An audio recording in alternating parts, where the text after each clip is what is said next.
Limit, इसकी limit मालूम करनी है। Solution limit n tending to infinity power n, काम कर लो factorial n upon n power n कर लो, पूरे पे पावर 1 अपॉन n आ जाएगा। काम कर लो, इसको a कर लो, लेट log ले लिया जाए, log a equal to limit n tending to infinity log n factorial upon n power n, और पावर वहां से यहां उतर के आ जाएगी। Limit n tending to infinity 1 upon n log, इसको लिख सकते हैं ये 1 से लेकर n तक का फैक्टोरियल, ये 2 3 सॉरी n तक हो जाएगा पूरा, सबके नीचे n क्योंकि n पावर n है। ऐसे ऐसे ऐसे ऐसे कर दिया जाए 1 अपॉन n, तो इसको बना दिया जाए इस तरह से, समेशन में infinity 1 upon n log r upon n, और समेशन लिख दें कि r is equal to 1 to ले इन्फिनिटी n तक, r इक्वल टू 1 से लेकर n तक, r टू 1 टू n। तो r अपॉन n की जगह पे हम x रखते हैं, और 1 अपॉन n की जगह पे dx रखते हैं। अब n की वैल्यू जब 1 लोगे तो x की वैल्यू आएगी 1 अपॉन n, n की वैल्यू चूंकि इन्फिनिटी है इससे, तो फिर 1 अपॉन इन्फिनिटी यानी 0, तो जब इसको इंटीग्रल में बदलेंगे तो 0 आएगी लोअर लिमिट। और जब n equal to n r equal to n लेंगे तो 1 अपॉन n, तो x की वैल्यू 1 आएगी, तो 1 तक ले लें। फिर उसके बाद 1 अपॉन n को तो dx कर दिया, log r अपॉन n को x कर दिया, इसका इंटीग्रेशन होता है x log x minus x, limits use कर दिया 0 टू 1, लिमिट यूज कर दिया गया इस तरह से कि 1 रख दिया गया, तो log 1 माइनस 0, माइनस जब 0 रख दोगे सारा 0 ही हो जाना है, log 1 माइनस 1 होगा, log 1 की वैल्यू 0 होती है, माइनस 1, तो इसकी वैल्यू आ गई आपकी माइनस 1, इधर log a है, तो a की वैल्यू क्या आएगी, log a is equal to minus 1, यहाँ e होता है, e का power minus 1 equal to a क्या है, ये तो पूरी लिमिट की वैल्यू है, तो minus 1, b is the correct option.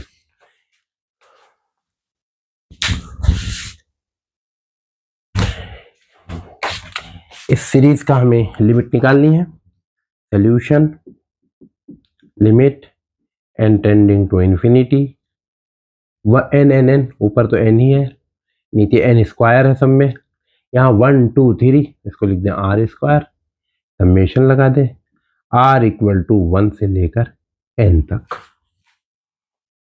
अब इसको हम चेंज करते हैं, limit n tending to infinity, इसको कर दें n square 1 upon n, 1 upon n यहाँ लिखा रहने दो, summation r equal to 1 n square से कर दो डिवाइड, तो ये 1 प्लस r अपॉन n का होल स्क्वायर हो जाना है। हम जानते हैं कि r अपॉन n को हम x रखते हैं, 1 अपॉन n को dx रखते हैं, जब लिमिट यूज करनी होती है उसमें तो लिमिट को इंटीग्रेशन में बदलना होता है। r अपॉन n r की वैल्यू 1 होगी तो 1 अपॉन n x की वैल्यू होगी, और n इक्वल टू इन्फिनिटी है तो 1 अपॉन इन्फिनिटी 0 होगी, और r की वैल्यू n ले लोगे तो n अपॉन n x की वैल्यू 1 आएगी, ये लिमिट लगाएंगे। और फिर आई 1 अपॉन n की वैल्यू तो dx ले लिया, ये 1 अपॉन 1 प्लस x स्क्वायर आया, इसकी वैल्यू x स्क्वायर है, फिर इंटीग्रेट कर दिया गया तो ये tan इनवर्स x आया, लिमिट यूज कर दें 0 टू 1 आया, tan inverse 1 minus tan inverse 0, tan inverse 0 की वैल्यू 0 होती है, tan इनवर्स 1 की वैल्यू π/4 होती है, minus 0 π/4 is the correct option, option C is correct.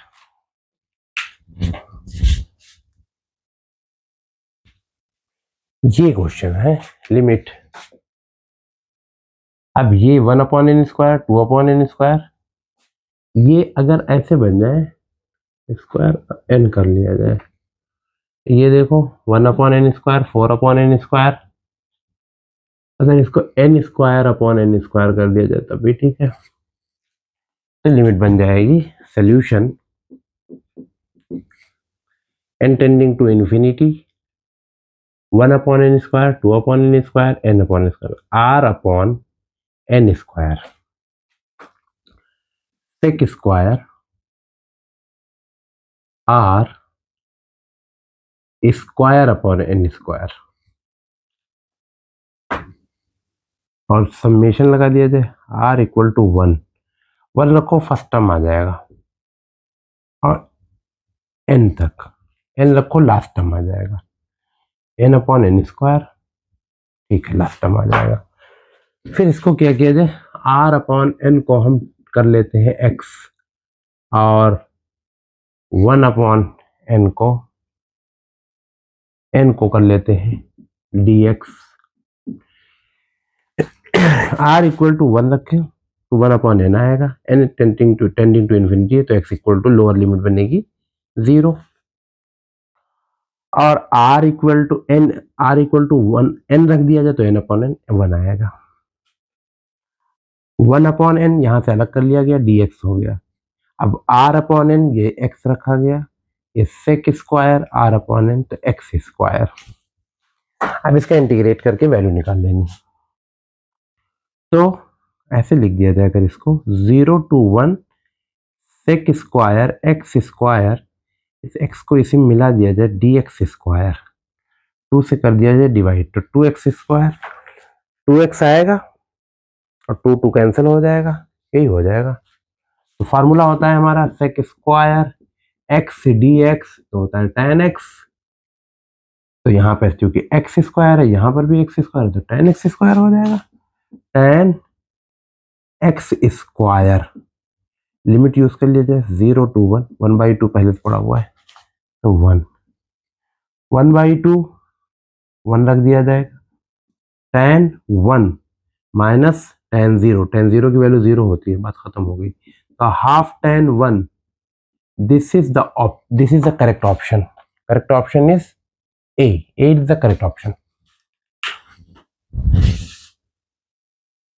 से भी मालूम किया जाए, लिमिट मालूम करना है, इस फंक्शन की लिमिट निकालनी है, the limit solution x tending to π/4, L hospital rule लगा दिया जाए क्योंकि नीचे ये 0 आ जाएगा, अगर π/4 रख दोगे तो नॉट डिफाइंड हो जाएगा, नॉट डिफाइन करना है तो एल हॉस्पिटल रूल, यानी कि न्यूमरेटर का डिफरेंशिएशन कर दिया जाए और डिनोमिनेटर का भी कर दिया जाए।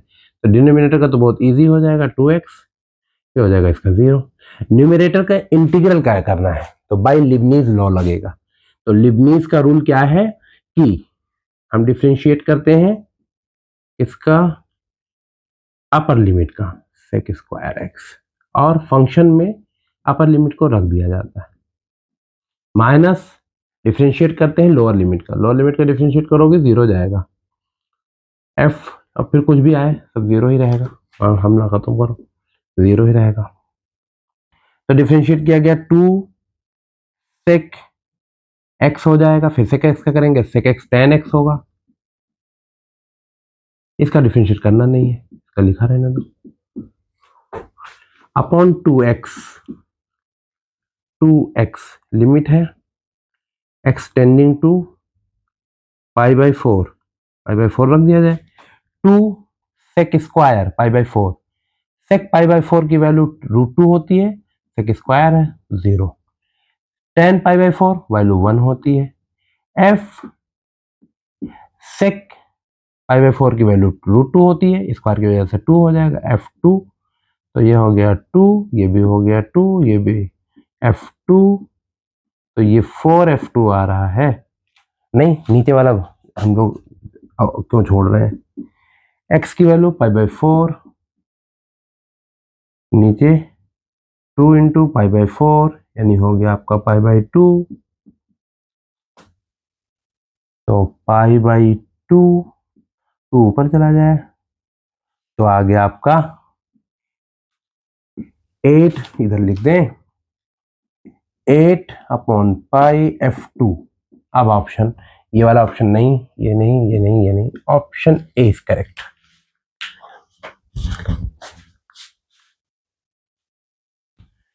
देखा जाए इस इंटीग्रल की वैल्यू से हमें निकालना है एफ 1/√3, यानी जो इसकी वैल्यू निकालनी है उसमें इंटीग्रल नहीं आ रहा है, यानी इंटीग्रल हटाना है। तो इंटीग्रल को डिफरेंशिएशन से हटा सकते हैं। तो डिफरेंशिएशन इंटीग्रेशन का अगर करना हो तो लिबनीज लॉ से करते हैं, bye Leibniz law, Leibniz rule. क्या है लिबनीज रूल? लिबनीज रूल कहता है कि अपर लिमिट का डिफरेंशिएशन करो, d/dx लिख देते हैं पहले, sin x 1t² ft dt equal to 1 minus sin x। इसका भी डिफरेंशिएशन करेंगे, d/dx 1 माइनस sin x करते हैं डिफरेंशिएशन। तो अपर लिमिट का करेंगे तो 1 का डिफरेंशिएशन 0 होगा, कुछ भी आए फिर माइनस लगता है। लोअर लिमिट का डिफरेंशिएशन करते हैं तो cos x आएगा। f फंक्शन जो होता है उसमें लोअर लिमिट रख देते हैं तो साइन स्क्वायर x हो जाएगा, f साइन x आ जाएगा। और इधर डिफरेंशिएट करें, इसका 0, इसका cos x, यह आ गया cos x sine square x f sine x equal to minus cos x। 1 multiply करें तो cos x गया, माइनस माइनस भी गया, वैल्यू आ गई आपकी f साइन x की, वो वैल्यू हो जाएगी 1/sin स्क्वायर x। तो साइन x की वैल्यू फर्स्ट क्वाड्रेंट में 0 से π/2 के बीच में क्या होती है वैल्यू? 0 से बड़ी और 1 से छोटी, इसी के बीच में रहेगी वैल्यू। तो साइन x की वैल्यू 1/√3 भी ऐसे ही है, 0 और 1/2 के बीच में है। तो साइन x की वैल्यू ले लिया जाए 1/√3 पुट कर दिया जाए, लेट तो यूज कर दिया जाए, f साइन x की वैल्यू 1/√2 रख दिया गया, उधर भी क्योंकि उधर 1/sin स्क्वायर x है, यहाँ क्यों रख रहे हैं, यहाँ से क्या लेना देना है। f 1/√3, यह आ गया 1/√3 का स्क्वायर, तो 1/3 हो जाएगा, वैल्यू आएगी 3 is the option, correct option A. Limit निकालना है, x टेंडिंग टू 2 तो करना है, 2 रख दो तो ये तो नॉट डिफाइंड हो जाएगा, 0 नीचे आ जाएगा, 2 - 2। तो फिर एल हॉस्पिटल रूल लगा दे, एल हॉस्पिटल न्यूमरेटर को डिफरेंशिएट किया जाए, डिनोमिनेटर को डिफरेंशिएट कर दिया गया तो 0 हो गया, डिनोमिनेटर पूरी तरह खत्म हो गया। न्यूमरेटर को देखा जाए, वहाँ इंटीग्रल को डिफरेंशिएट करना है तो लिबनीज लॉ से करेंगे।